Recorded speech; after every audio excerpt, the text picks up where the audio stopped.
My name is Marcus Hale, and I was in my 30s when I started chasing these stories full-time. I had been a reporter for a small regional magazine, and then a podcaster, trying to tell the kinds of tales people whispered about over coffee but never put on paper. This series started because I lived within an hour of Blackwater County, a stretch of old pines, narrow gravel roads, and slow rivers where people still left gates unlocked and dogs kept watch. I had a beat that put me out at odd hours, and that made me vulnerable in the way a night shift worker is vulnerable. The world seems quieter, and you become easier to surprise. One night, on a logging road, when the moon was low and the fog sat close to the pines, the ordinary sounds folded away, and something else stepped into the clearing. The crickets stopped like someone had switched off a radio. Then the branches began to break in a pattern that was too precise to be wind. I smelled something like wet fur and iron, and old leaves turned rotten. At first it was a silhouette beyond the glow of a cigarette end, then a flash of eyes that caught the light and held it in a flat, burning yellow. I do not want to sound sensational, but I have recorded what people called the 4 most brutal dogman attacks ever confirmed in this region, and I can tell you now that seeing those yellow eyes changed everything I thought I knew. I will tell each account from first-person interviews and the time I stood at the edge of those scenes. I will be honest about what was verifiable and what was only the memory of the people who had to live with the aftermath. For the thumbnail, imagine me crouched at the tree line under a lamplight with 2 raw yellow dots between the trunks behind me, and text that reads, "What were those eyes?" The voice here is low because that is where these stories live. I had been on rural beats for over a decade, and part of my backstory explains why I kept coming back to this kind of work. I grew up in a county that treasured its woods. My father taught me to track as a kid to keep us fed when money was tight. I learned to notice small things, a snapped twig, a scent that did not belong, the offset of paw prints under frost. After college, I moved back to cover local news and to nurse a quiet habit of wandering at night to clear my head. Those walks turned into notes, then interviews, then a podcast. And yes, that made me an outsider, and also someone the locals trusted a little because I would write down what they said rather than laugh it off. I also had my limits, which I will admit plainly here. I did not sleep in the woods. I did not go alone to places after dark without telling someone, and I carried a basic kit, a flashlight, a pocket knife, a small first aid pack. That kit and those habits saved me more than once. They also meant I was uniquely positioned to take the calls people made when something terrible happened in the trees, because they knew I would listen and that I would push to get names, dates, and where possible, photographs. Part of my backstory is that I am not a thrill seeker.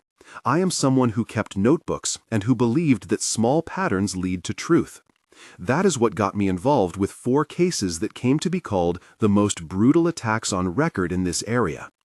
The thing people call the dogman is not a single creature with one behavior, so I will give an antagonist backstory based on interviews, reports, and decades of local lore. The phenomenon shows up across county lines, in similar circumstances, always at the border of human habitation and deep woods, always at night, and often around water. Witnesses consistently describe a bipedal shape, taller and leaner than a man, with thick dark fur, long limbs, and a gait that is part loping run, part deliberate stalk.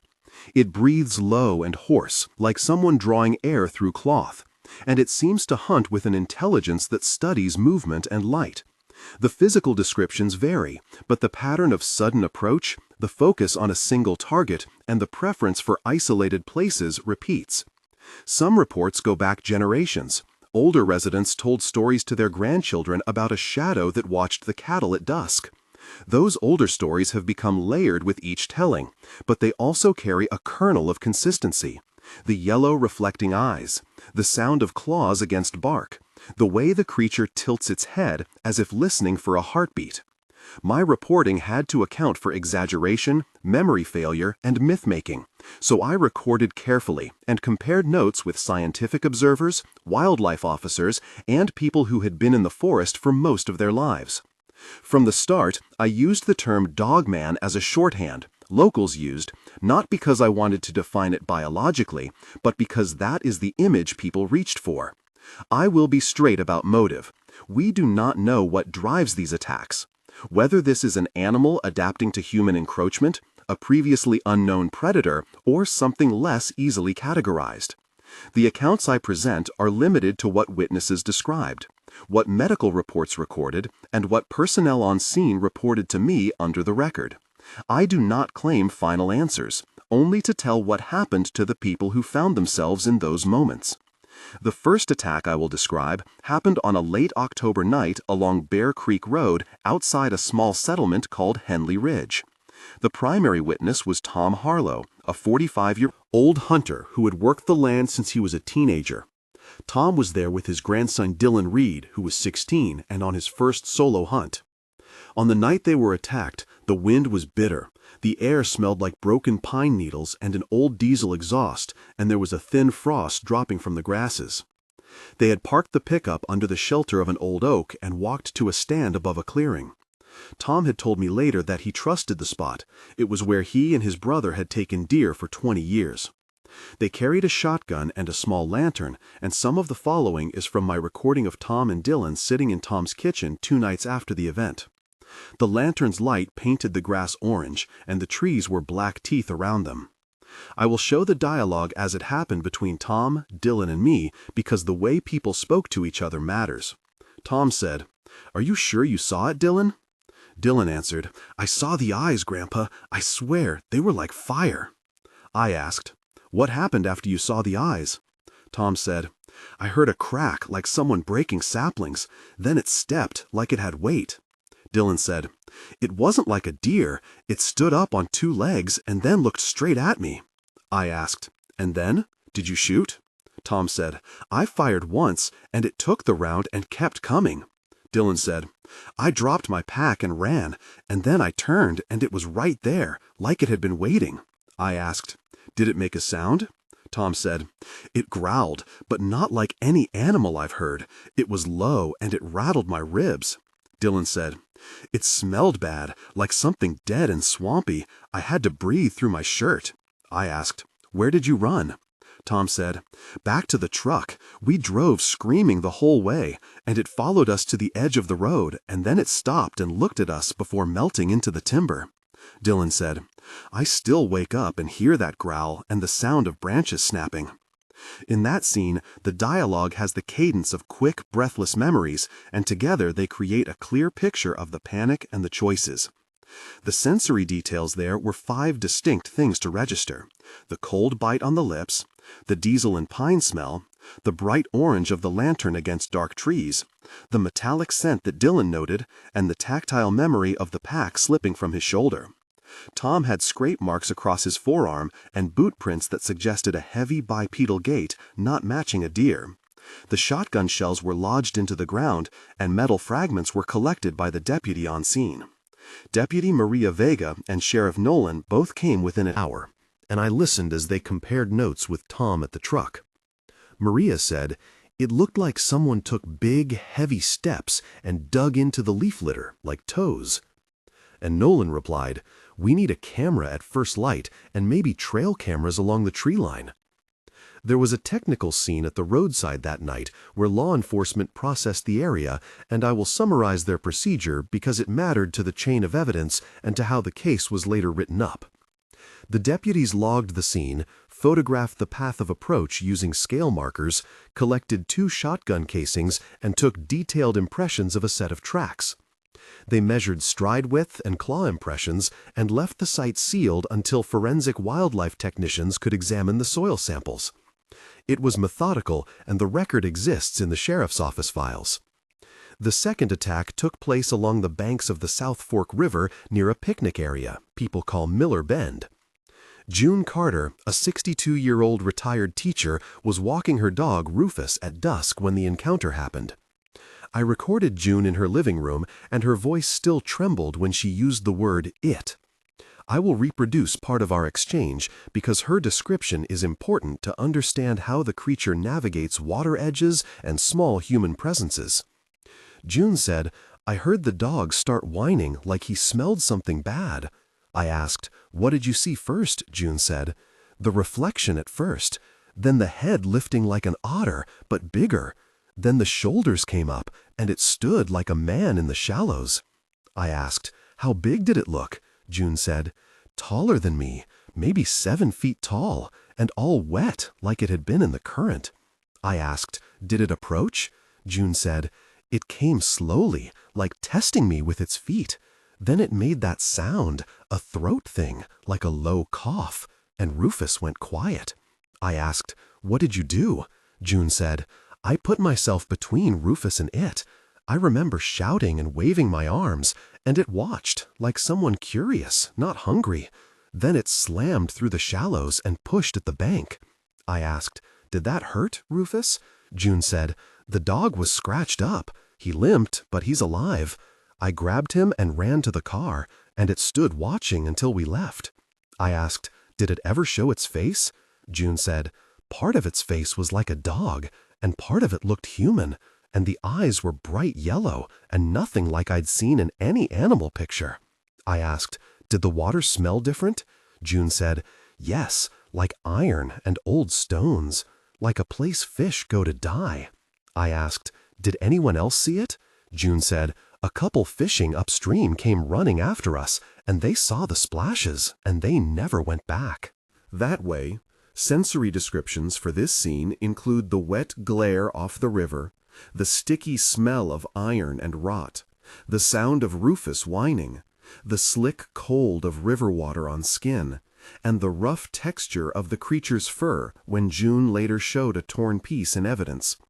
The medical report for Rufus documented deep claw scratches and puncture wounds, but nothing that would be categorized as fatal, and June was treated for shock and superficial lacerations at the county clinic.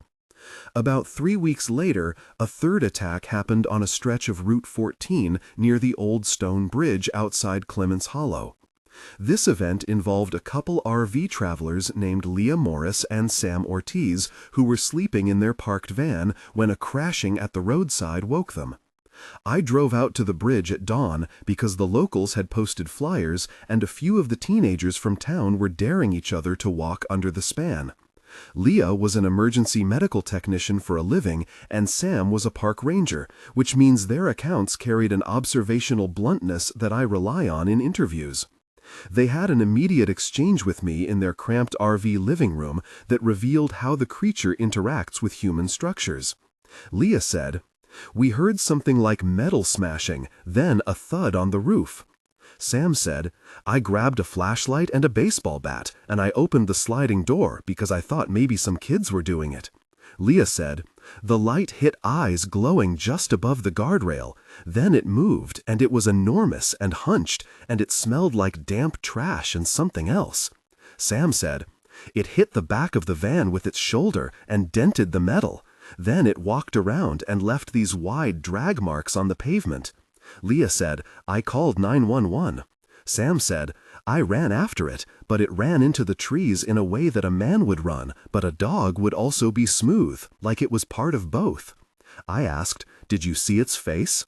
Sam said, "Yes, it had a long muzzle, but a mouth that could pull like a man's, and it clicked its teeth when it was annoyed." Leah said, "We stayed inside until deputies arrived, and the patrol lights made it stop and look at us. Then it turned and walked away." I asked, "How did you feel?" Leah said, "Violated, like your home was not safe anymore." Sam said, "We did not sleep properly for 2 nights after that, and we moved on down the road the next morning." The fourth and most brutal encounter on record happened at the edge of a logging road, where a crew of 3 men and 1 boy were moving a stranded truck.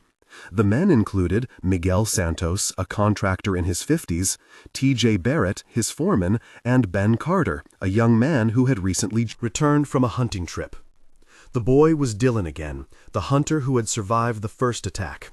He was back helping the crew because the community runs on favors and accusations, and because nobody believed repeated warnings without proof.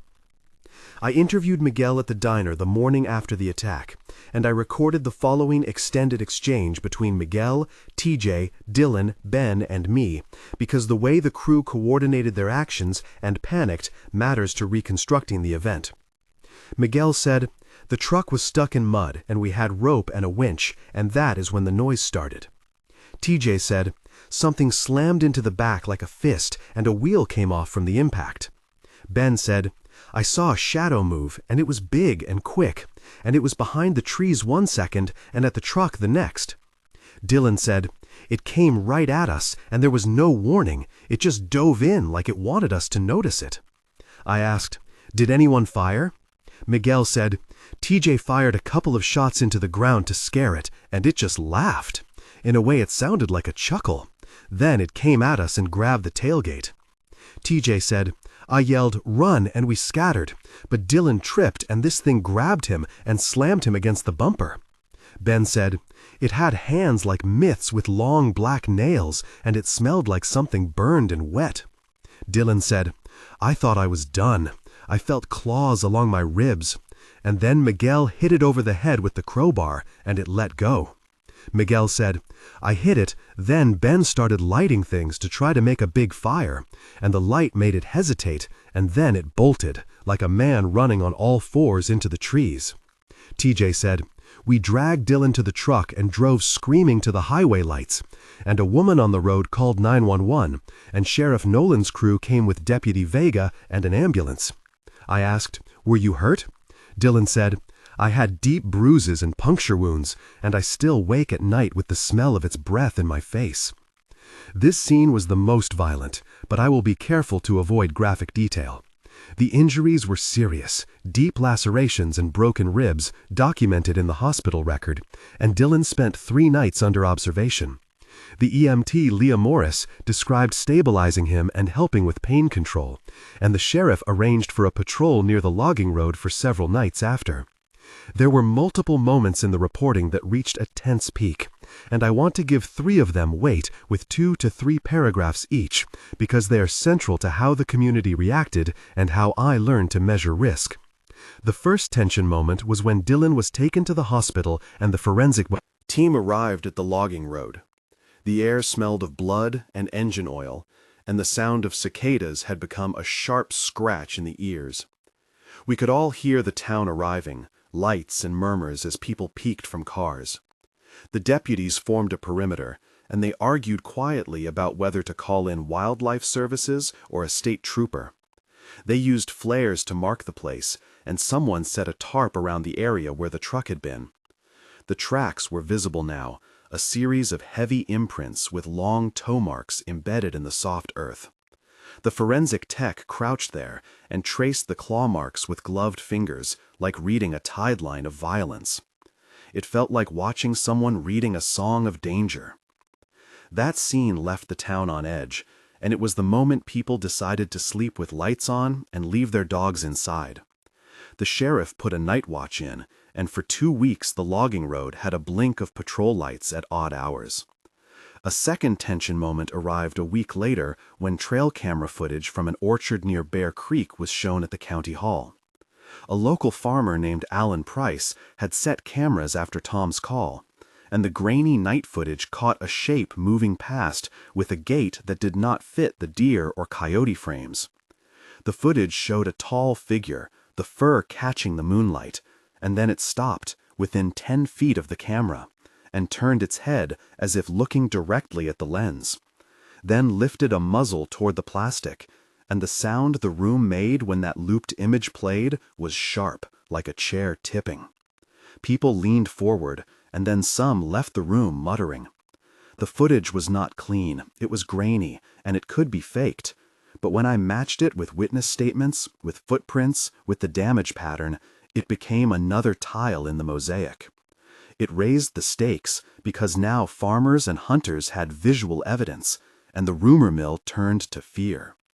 A third tension moment was the night a search team, including Sheriff Nolan, Deputy Vega, Park Ranger Sam Ortiz, and volunteers set up at Miller Bend to bait with lights and decoys, because June had described behavior suggesting curiosity, not immediate aggression. People argued on the drive-in about baiting an unknown animal and whether it would make things worse, but families wanted proof. Some of the volunteers quarreled about who should watch which point. Then a sound came from the bank, like a heavy footfall, and the team went silent. At that moment, Sarah, a volunteer who's normally stoic, made a small noise, and the thing moved toward the lights, and then retreated when the deputies turned on spotlights. The tension was palpable, breath shortening, radios clicking, hands trembling. The team later recorded the pattern of approach, the hesitation, and the retreat. That pattern helped the sheriff plan patrols to protect people who walked dogs at dusk. Through all of this, I kept returning to my backstory as a tracker of facts, and also to an antagonist's backstory built from many voices. The local paper carried editorials, the sheriff called for caution, and the state wildlife people said that the tracks did not match any known species. The community divided between those who wanted more patrols and those who wanted to arm themselves more heavily. I tried to maintain a journalistic stance. I arranged interviews with everyone involved. Sheriff Nolan gave me an on-the-record interview in which he explained the police posture. Nolan said, "We are treating these as a dangerous animal situation, not a paranormal case. We are increasing night patrols and asking residents to report anything suspicious." I asked, "Did you coordinate with wildlife experts?" Nolan said, "Yes, we called in the state wildlife biologist and forensics to help identify tracks and to advise us on baiting and trapping techniques." I asked, "Are there arrests?" Nolan said, "No, this is not criminal, unless someone injures another person intentionally. But we will prosecute any illegal killing or harassment of wildlife if it happens." I asked, "What should residents do?"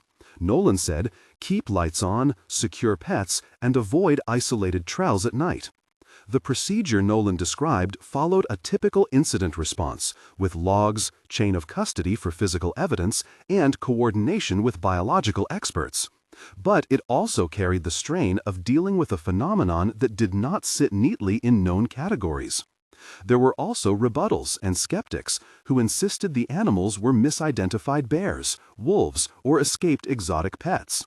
Some older residents told me that the local lore always had a watchful presence along the rivers and ridgelines, and that modern incidents were just a new name for old problems.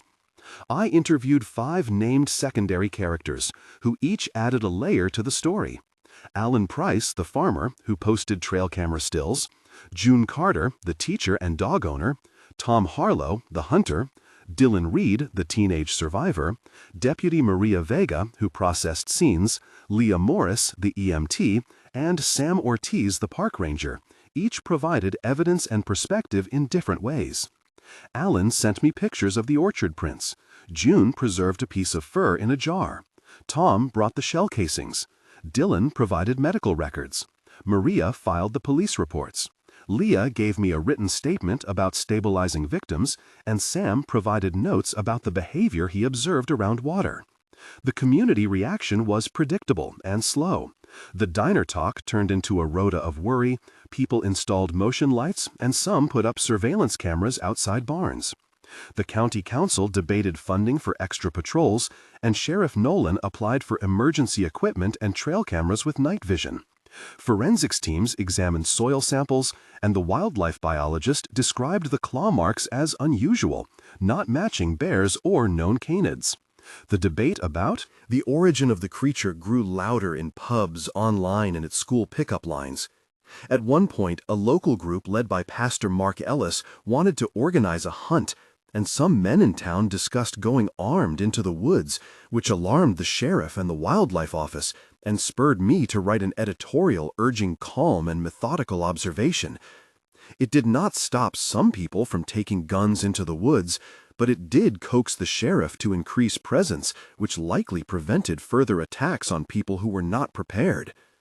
There was also a careful technical report I obtained from the county forensics unit that described the shots fired into the ground at Bear Creek, the collection of 2 deformed shotgun casings, the measurements of stride length and claw pattern, and the soil analysis that detected a high concentration of organic matter consistent with decayed plant and animal materials. The report was 3 pages, and in its 300-character summary it read, "The forensics team documented non-feline, non-ursine tracks deeper than expected for a biped of similar height. There were topsoil disturbances and claw impressions which suggest a digitigrade foot motion. This evidence is inconclusive for species identification, but consistent with a heavy bipedal animal of unknown classification." Over time, my own perspective changed, which is what a true backstory for me should include. I used to think I was collecting curious tales for entertainment, but after nights by hospital beds and patrol lights and listening to witnesses recount the smell of its breath, I realized this was work that held consequences. It changed how I lived. I stopped parking on unlit roads. I started checking on neighbors, older folks who walk their dogs alone. And I learned to always leave a note about where I was going and to bring another person when possible. Those are small protective measures, but they mattered. The consequences also rippled across the county, socially and economically. Farmers reported missing livestock, and a few people canceled weekend stays in campgrounds, which hit local businesses. Depressed though it sounds, the county began to see these incidents as part of its identity, with media phones calling for footage and podcasters driving out for a glimpse. That attention was a double-edged sword. It brought resources, some tourists, and also more people poking at places that had been private. 1 month after the first attack, the immediate shock had dulled, but fear lingered. At the 1-month mark, the sheriff had organized scheduled night patrols and installed motion-activated lights at reported hotspots. I went back to Henley Ridge and sat in Tom's truck while he checked a trail camera feed. We spoke about how the town had rallied and how Dylan was healing. Tom said, "He is getting better, but sometimes he just stares at the woods." The county council allocated emergency funds, and Alan Price had a motion camera that now sent live alerts to his phone. Community set up a WhatsApp group to warn one another about sightings and to organize walking buddies for those who needed to go out at dusk. People shared tips about safe routes and posted images of sets of prints with notes, "Do not go alone." The 1-month change had made the situation more organized and more watchful. 3 months out, the pattern had shifted again. There were no new hospitalizations and the patrols reported sparse activity, but whispers persisted and some reputations hardened. The trail camera footage was being cataloged and studied, and a small volunteer network had formed to check cameras, clean bait stations, and record audio overnight. I attended a meeting at the community hall where Sarah, a volunteer, presented a compilation of night sounds that included heavy breathing, irregular foot strikes, and a low chord that she said matched witness descriptions. It was not conclusive, but the community now had a repository of recorded data, and a few independent researchers started comparing it to known species recordings. There were also tensions between locals who wanted to close off certain trails to keep people safe, and those who worried about losing access to their land. The 3-month point made clear that the event would not disappear quickly, but could be managed with consistent vigilance. 6 months later, things had settled into a new, uneasy normal, and my life had changes as well. The county had a dedicated fund for emergency response, there were more cameras, and the sheriff had hired an off-duty tracker from a neighboring county to consult occasionally. The archive of images and audio had grown, and some patterns emerged. The creature seemed to avoid well-lit populated zones. It preferred edges and waterways, and it often targeted small, isolated groups rather than heavy use trails. People who used to walk alone with their dogs at night started to go in pairs or with larger dogs, and a local hardware store ran out of motion lights for a week. The most important change was psychological. People learned to respect silence and to treat too quiet not as peace but as a warning. The 6-month mark showed that life would continue, but with a permanent awareness and a community better armed with knowledge and caution. In my final reflections, I want to be clear about what I believe and what I do not claim to know. I believe, based on interviews, evidence, forage of tracks, and multiple independent trail camera hits, that there is a pattern of a bipedal predator in this region that does not fit neatly into established categories. I do not claim to know the creature's origins, motives, or ultimate nature. I do claim that people were hurt, their lives were affected, and that local agencies responded with professionalism but with limited resources. If you have ever felt the world go wrong for a second, you understand the sharpness of that feeling.